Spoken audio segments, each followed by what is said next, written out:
Last night, in the quiet hours of the morning, the NFL world woke up to one of the biggest coaching shakeups of the offseason. Robert Salah, the San Francisco 49ers defensive coordinator, is officially leaving the Bay Area for the second time to become the head coach of the Tennessee Titans. This move had been quietly brewing all season, and now it's real. Salah is stepping into the head coaching role in Tennessee, and the ripple effects for the 49ers are already starting to hit the fan base hard. If you've been following the rumors closely, this wasn't exactly a surprise. Going into the 2025 season, Salah was the top candidate to replace Nick Sorensen, and from the moment he returned, people knew there was always a chance he'd be poached again. The Titans had been circling him for a while, and with the head coaching position open after the Mike Vrabel era ended in disappointment, Tennessee made their move. Salah was not the only name in the mix. Jeff Hafley, the former Packers defensive coordinator, was also in the running, but he ended up taking the Miami Dolphins job. That left Salah as the clear target. And when Tennessee couldn't lock him down with a contract extension, they let him pursue the opportunity. Now, Salah will be facing the 49ers twice a year in the AFC South, which is sure to ignite a heated rivalry over the next few seasons for 49ers fans. This is a tough pill to swallow. Salah isn't just another coordinator. He's a beloved figure in the organization. His bond with Kyle Shanahan is well known, and his relationships with John Lynch, Jed York, and the entire staff are strong. He's earned respect not only for his coaching acumen, but also for the way he connects with players and builds culture. So the question that's on everyone's mind is, why would he leave such a great situation in San Francisco? The answer, in a nutshell, is that Salah is a competitor. He's driven, ambitious, and he clearly wanted another shot at being a head coach the first time around. His tenure with the New York Jets didn't go as planned. The roster was a mess. The quarterback situation was unstable, and the organization's front office issues made it nearly impossible for him to succeed. So now, with the Titans offering a second chance, Salah is taking it. When you've tasted the top job, you don't want to settle for anything less. And this is his opportunity to prove that he can lead a franchise and succeed at the highest level. This move also makes sense when you consider what Salah's been through with the Jets. He never really had a true quarterback to build around, and the organization never gave him the support needed to establish a winning culture. That kind of experience can fuel a coach's desire to return and show the league what he's capable of. Now, with a fresh start in Tennessee, Salah has the chance to build something from the ground up. In a market that is growing fast and has a lot of potential, Tennessee is a unique situation. The Titans are a team with strong defensive roots, but they've struggled to find consistency on offense. They traded away A.J. Brown, parted ways with Mike Vrabel, and now they're trying to re-establish their identity. That can be a double-edged sword for Salah.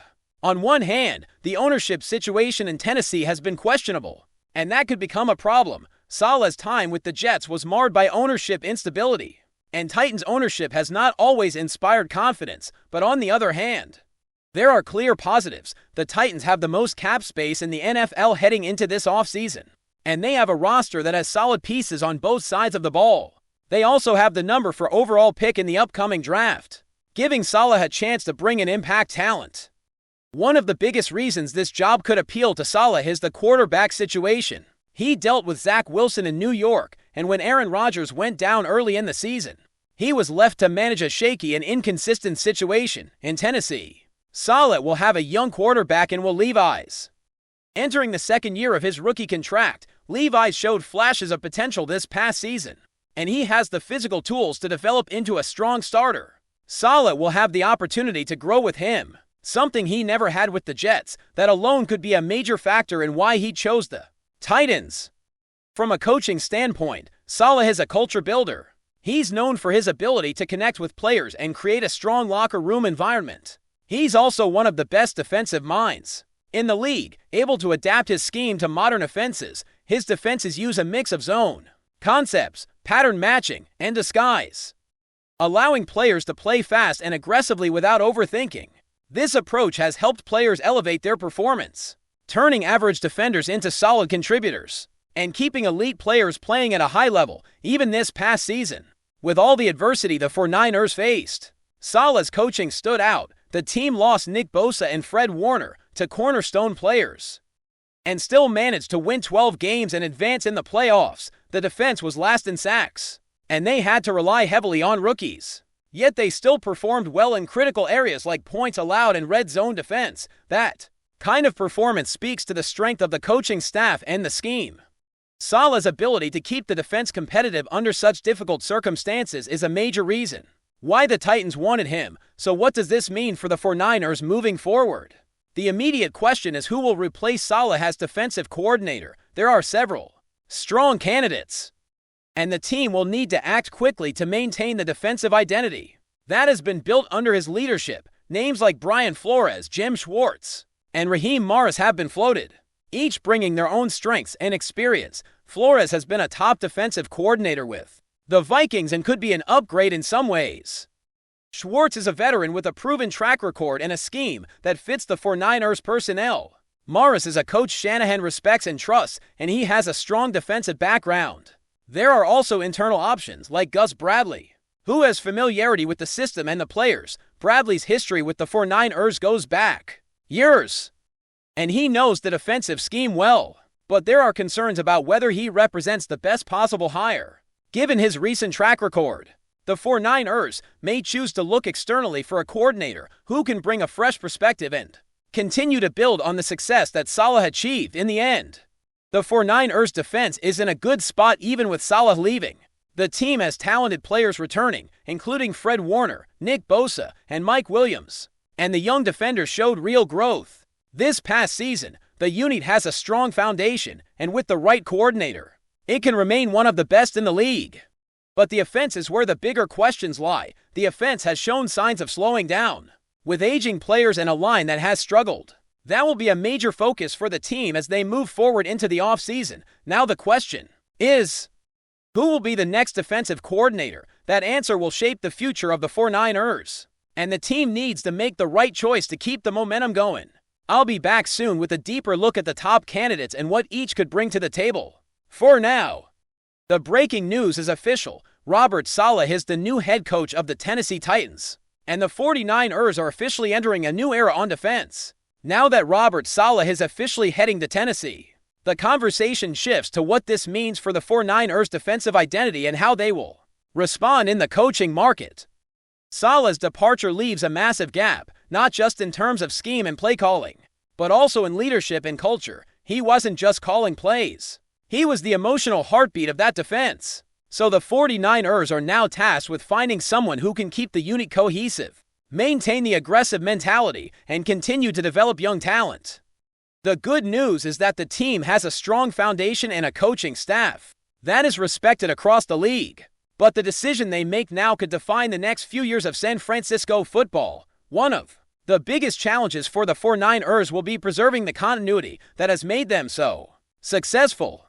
The defensive system under Salah has become a staple of the organization, and the players know how to operate within it. The team's defensive personnel is built for that scheme, especially with the wide 9 alignment and the emphasis on speed and athleticism. A sudden shift to a completely different style could disrupt the development of young players, like Demario Douglas and others who are just beginning to find their footing in the league. So while the 49ers will certainly consider outside candidates, it would make sense for them to prioritize someone who can maintain the existing structure and help the defense continue to evolve rather than reinvent it. That's where someone like Jim Schwartz becomes an intriguing option. Schwartz has a long history of running aggressive defenses that emphasize pressure and physicality. His wide 9 approach fits well with the 49ers' current personnel, and his experience as a coordinator could bring a steady hand to the unit. He's known for getting the most out of his players and building tough, disciplined defenses. If the 49ers want to stay close to what Salah built, Schwartz would be a natural fit. He's also a coach who commands respect and has a reputation for being a strong leader, which could help stabilize the defense after a major change like this. Another compelling candidate is Brian Flores, who has been one of the most talked about defensive minds in the league over the past few years. Flores has had success as a coordinator and has also been a head coach, so he brings a unique perspective. He's known for his aggressive, adaptable approach and his ability to maximize talent. Flores has been linked to multiple head coaching interviews and has been one of the most sought-after assistants in the NFL. If he doesn't land a head coaching job, The 49ers could very well make a serious push to bring him in as their defensive coordinator. Flores has a strong track record, and pairing him with Kyle Shanahan could create one of the most dangerous coaching duos in football. The question is whether Flores would be willing to take a coordinator role after having been a head coach, and whether the 49ers would want to take that risk given his past controversies and the relationships he left behind in Miami. Raheem Morris is another name that keeps coming up, largely because of his relationship with Kyle Shanahan and his reputation as a strong defensive mind. Morris has head coaching experience and has been a successful defensive coordinator in the past. He's known for his energy, his ability to connect with players, and his creative approach to defense. Shanahan has publicly praised Morris, and that kind of trust is valuable when looking for a coordinator. Morris's familiarity with Shanahan's philosophy could make him a strong candidate to continue the culture that Salah built. The concern with Morris is whether he can stay in the role and not be distracted by another head coaching opportunity if it comes calling. The 49ers need stability, and they need someone who will commit to the long-term plan. Then there's the question of internal promotion. Gus Bradley is a name that has been mentioned repeatedly, and it's easy to see why. Bradley knows the system, he knows the players, and he has a history with the organization. He helped bring Salah into the 49ers back in the day and has a familiarity with the scheme that would allow for a smooth transition. However, Bradley's recent track record as a coordinator and head coach has been mixed, and the 49ers may be hesitant to trust him with the full responsibility of running the defense.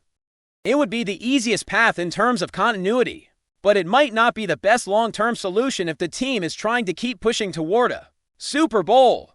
A lot of people have also brought up KJ Wright as a potential candidate, but the reality is that the 49ers may not want to go with a young, inexperienced coordinator right now. The defense is loaded with young talent and rookies who need guidance, and the team is expected to be a top contender next season. Bringing in someone who has never called plays before could be a gamble, especially with the expectation of competing for a championship. The 49ers have to weigh the risk of inexperience against the potential upside of a fresh perspective. In this case, it may be wiser to lean toward a proven coordinator who can step in immediately and keep the defense operating at a high level, while the coaching decision is the big story. The bigger narrative is what this means for the 49ers' identity moving forward.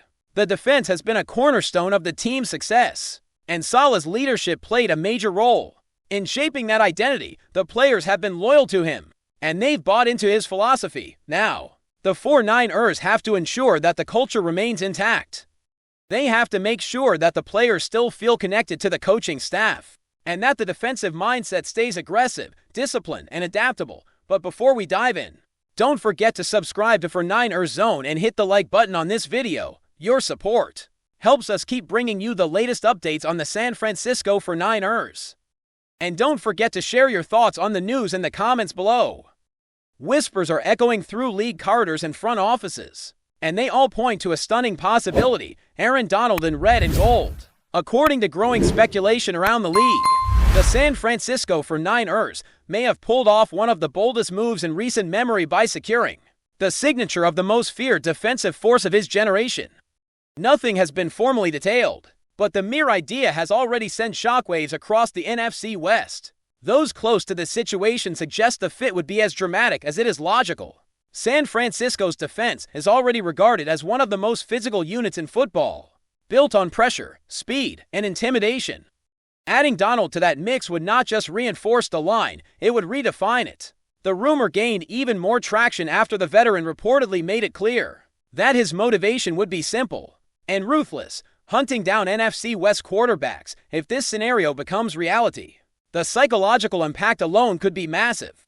Donald has spent years tormenting offenses with his explosive first step and relentless motor, and the thought of him lining up alongside San Francisco's existing defensive stars is enough to keep offensive coordinators awake at night. Rivals within the division would be forced to redesign protections, adjust game plans, and accept that chaos could arrive on any snap. Skeptics question whether such a move is too aggressive even for a franchise known for thinking big, but insiders argue that championship windows demand audacity. The 49ers have hovered near ultimate glory, and a figure like Donald represents not just talent, but a statement of intent. It would signal that San Francisco is all in, willing to gamble on legacy, leadership, And fear, for now, it remains a rumor fueled by sources and imagination. But in a league where seismic moves often begin as quiet whispers, this one refuses to fade. If Aaron Donald truly dons the 49ers uniform, the balance of power in the NFC West may never look the same again. That's it for this update. If you enjoyed the video and want to keep receiving exclusive news about the San Francisco 49ers, make sure to subscribe to 49ers Zone and give this video a like. We always look forward to hearing your comments and opinions. See you in the next video.